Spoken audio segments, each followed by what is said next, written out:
Hello everyone, welcome to my blog. तो कैसे हैं आप सभी? आई होप आप सभी बहुत अच्छे होंगे। तो सबसे पहले आप सभी को हैप्पी छठ पूजा। और मैं आप लोगों को ये बताना चाहती हूँ कि आज हमारे यहाँ है छठ पूजा। और आज छठ पूजा का तीसरा दिन है, यानी कि नहाए खाए बीत गया पहला दिन, दूसरा दिन खरना बीत गया और आज तीसरा दिन है। तीसरे दिन यानी कि जिसमें कि हम लोगों को सभी लोगों को घाट पे जाना है। तो आज तो सबसे पहले छठ माता का आज मेन पूजा होगा। तो उनके लिए खोइछा के लिए बनाया जाएगा, यानी कि आज ठेकुआ बनाया जाएगा, पूड़ी बनाया जाएगा, ढूंढी बनाया जाएगा और मेन स्पेशल प्रसाद उसमें बनाया जाएगा जो छठ माता के आंचल में यानी कि खोइछा में भरना है, उसे बनाया जाएगा। तो चलिए आप लोगों को मैं दिखाती हूँ कि हमारे यहाँ छठ पूजा कैसे की जाती है और हमारे यहाँ ठेकुआ और माताजी के आंचल में यानी खोइछा कैसे बनाया जाता है। तो अभी मम्मी भी नहा लिए हैं, हम सभी लोग नहा लिए हैं।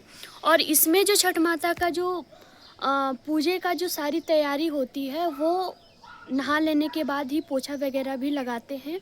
तो अभी हम लोग चलेंगे, घर की सफाई करेंगे जहाँ पे दौरा वगैरह रखना है।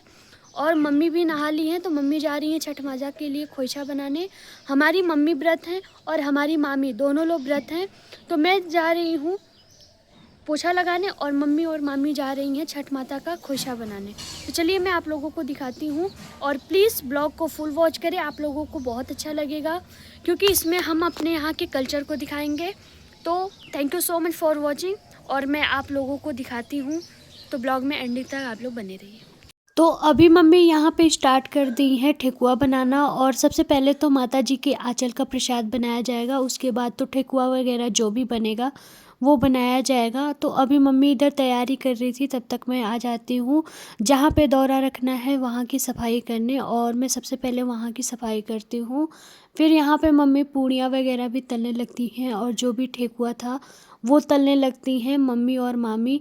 फिर मैं इधर आके मैं सबसे पहले जो भी सुपेली रखा हुआ था, कलश रखा हुआ था और जो उस पे रखने वाला दीपक वगैरह था सबको मैं निकालती हूँ, क्योंकि ये एक ही बार निकाला जाता है साल में। तो फिर छठ बीत जाने के बाद उसको रख दिया जाता है।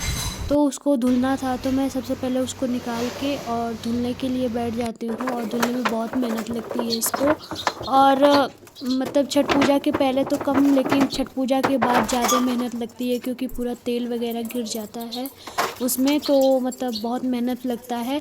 खैर कोई नहीं, फिर भी हम सारे सुपेली दीपक कलश को सबको धुल के मैं रख देती हूँ। दो ठो था क्योंकि एक मम्मी का था एक मामी का था, दोनों लोग व्रत थी तो। और इन दोनों को धुल के मैं रख देती हूँ। और क्योंकि ये पीतल का है तो अगर थोड़ा भी पानी रहेगा तो दाग बन जाता है, और दाग बन जाता है तो मुझे अच्छा नहीं लगता है। इसलिए मैं धुल के इन लोगों को खड़ा कर देती हूँ ताकि पानी उसका अच्छे से निकल जाए। और फिर उसके बाद तो मैं और भी दूसरे काम की तैयारी करने लगती हूँ। और अभी यहाँ पे ठेकुआ बन ही रहा था, तो अभी मम्मी मामी और भाभी वगैरह सभी लोग मिलके बना रहे थे, क्योंकि हमारे यहाँ जो ठेकुआ होता है उसे गांव में बांटा भी जाता है। ठेकुआ पूड़ी और बहुत सारी चीज़ें फल वगैरह बांटा, तो बहुत ज़्यादा बनाना होता है इसलिए तो ज़्यादा समय लग जाता है। और यहाँ पे भाभी भी थी, सभी लोग मिलके एक साथ बना रहे थे। और यहाँ पे मामी थी और मम्मी तल रही थी और हम सभी लोग मिलके बना रहे थे और बहुत अच्छा लगता है। फिर उसके बाद मुझे काम मिलता है चौरठ बनाने का। या तो आप चावल को भिगा के चौरठ बनाओ, चावल को पीसने के बाद, या तो चावल का आटा है तो उसमें पानी और हल्दी डाल के चौरठ बना लो। तो हम लोग के यहाँ चावल का आटा था तो मैं तो चावल के आटे में ही पानी डाल के मैं उसमें हल्दी वगैरह डाल के चौरठ बनाने लगती हूँ, क्योंकि चौरठ बहुत इम्पॉर्टेंट होता है। और फिर उसके बाद ये यहाँ का सारा बर्तन भी सूख गया था। यहाँ पे आप लोग देख सकते हैं मैं हल्दी डाल के बना रही हूँ और बन जाता है। और तब तक उसके बाद आ जाते हैं लोग प्रसाद को भी लेकर, जो फल लेने गए थे लोग मार्केट वहाँ से लेकर आ जाते, देख सकते हैं आप लोग। फिर उसके बाद बहुत सारा काम होता है छठ पूजा में, इतना काम होता है कि मैं आप लोग को काउंटिंग नहीं करा सकती हूँ। और मामी बना रही थी बत्ती, मैं जा रही थी जो सारा फल था उसको धुलने। उसके पहले मैं सारे सामान को निकालती हूँ बोरे में से, जो कि आया था मार्केट से फल।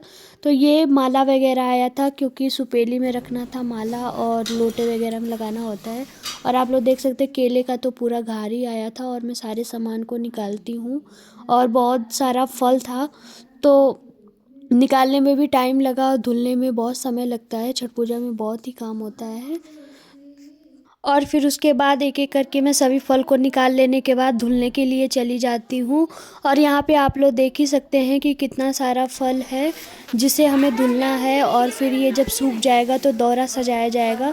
तो मैं आप लोगों को सब बारी बारी से दिखाऊंगी। फ़िलहाल आप लोग देखिए कि मैं जा रही हूँ फल धुलने। और यहाँ पे आप लोग देख सकते हैं मैं फल धुलती हूँ। सभी बहुत काम होते हैं छठ पूजा में।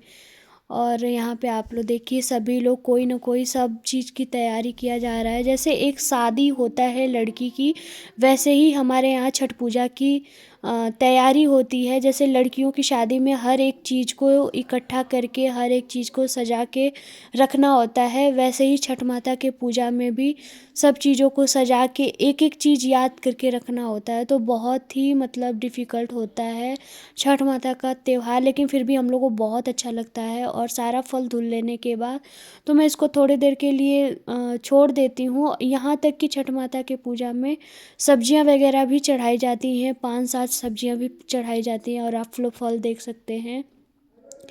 तो इन सारे फल और सब्जियों को धुल लेने के बाद तो मैं छोड़ देती हूँ ताकि इनका पानी निकल जाए। उसके बाद तो दौरा सजाया जाएगा। और ये आप लोग देख सकते हैं दौरा, जो कि दौरा धुला जाएगा पहले, क्योंकि नया है तो पहले धुलने के बाद ही, क्योंकि पता नहीं कहाँ कहाँ से बाँस वगैरह साफ़ होता है कि नहीं होता है, तो घर पे धुलना। फिर उसके बाद मैं यहाँ पे बनाने लगती हूँ कोहबर, क्योंकि कोहबर बनाना भी हमारे यहाँ बहुत इम्पोर्टेंट होता है। और मामी यहाँ पे दौरा सजाने की तैयारी कर रही थी। फल फूल आप लोग देख ही सकते हैं। यहाँ पे आम का पल्लू आ गया था, तो मैं लोटा वगैरह में आम का पल्लू लगाने लगती हूँ, क्योंकि कलश रखना था, आप लोगों को पता ही है। तो फिर उसके बाद सभी लोटा में कलश वगैरह रखने के बाद तो यहाँ पे आप लोग देख सकते हैं यहाँ का नज़ारा कुछ ऐसा दिख रहा है। और मम्मी, मामी, भाभी, दीदी सभी लोग बैठे हुए हैं। और यहाँ पे मम्मी जो हैं वो केले के घार में से केला काट के निकाल रही हैं दौरा सजाने के लिए। और यहाँ पे सभी लोग कुछ न कुछ तैयारियाँ कर रहे हैं छठ पूजा की। और यहाँ पे देख सकते हैं आप लोग, बहुत ही सुहाना लगता है छठ पूजा का पर्व। आप लोगों को छठ पूजा का पर्व कैसा लगता है कमेंट में ज़रूर बताएं। और यहाँ पे आप लोग देख सकते हैं कि हम लोग के यहाँ कितना अच्छा लग रहा है छठ पूजा में। सब लोग एक साथ इकट्ठा होके अपना अपना पूजा का तैयारी कर रहे हैं, सभी लोग एक साथ बैठ के। तो यहाँ पे आप लोग देख सकते हैं सुपेली सजा दिया गया है। अब बारी है दौरा सजाने का, तो मम्मी, मामी, भाभी सभी लोग मिलके दौरा सजाएंगे, क्योंकि भाभी भी व्रत हैं। तो सुपेली सजा लेने के बाद तो दौरा सजाने का बारी था। और ये आप लोग देख सकते हैं हमारी भाभी भी इस बार पहली बार छठ पूजा का व्रत हैं, और इसीलिए हमारी मामी छठ पूजा बैठा रही हैं। इसलिए तो कोशिया वगैरह भी इस बार भरा जाता है, क्योंकि कोशिया तब भरा जाता है जब कोई विशेष कार्य हुआ होता है, यानी कोई मन्नत पूरी हुई होती है। तो मामी अब अपने छठ पूजा का उद्यापन कर रही थी, तो इसलिए मामी कोशिया भरी थी। और यहाँ पे आप लोग देख सकते हैं दौरा सजाना शुरू हो गया है। और अब दौरा सजाया जाएगा। और फाइनली सभी पूजा की तैयारी हो गया है। और आप लोग देख सकते हैं कुछ ऐसा नज़ारा आप लोगों को दिख रहा है, जो कि बहुत अच्छा लगता है छठ पूजा का त्यौहार। और बहुत कठिन भी होता है, बहुत अच्छा भी होता है। और फाइनली सभी चीज़ों की तैयारी कर लेने के बाद तो अब हम लोग जा रहे हैं रेडी होने। आगे की वीडियो आप लोग को।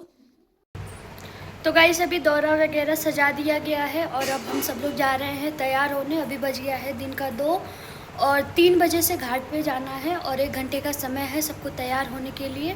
फिर उसके बाद हम सभी जाएंगे घाट पे और दौरा वगैरह सब सजा दिया गया है, आप लोगों ने देखा ही है पीछे। तो अब हम लोग जा रहे हैं घाट पे। तो चलिए अब आप लोगों को हम घाट पे दिखाएंगे और घर से जाते वक्त दिखाएंगे।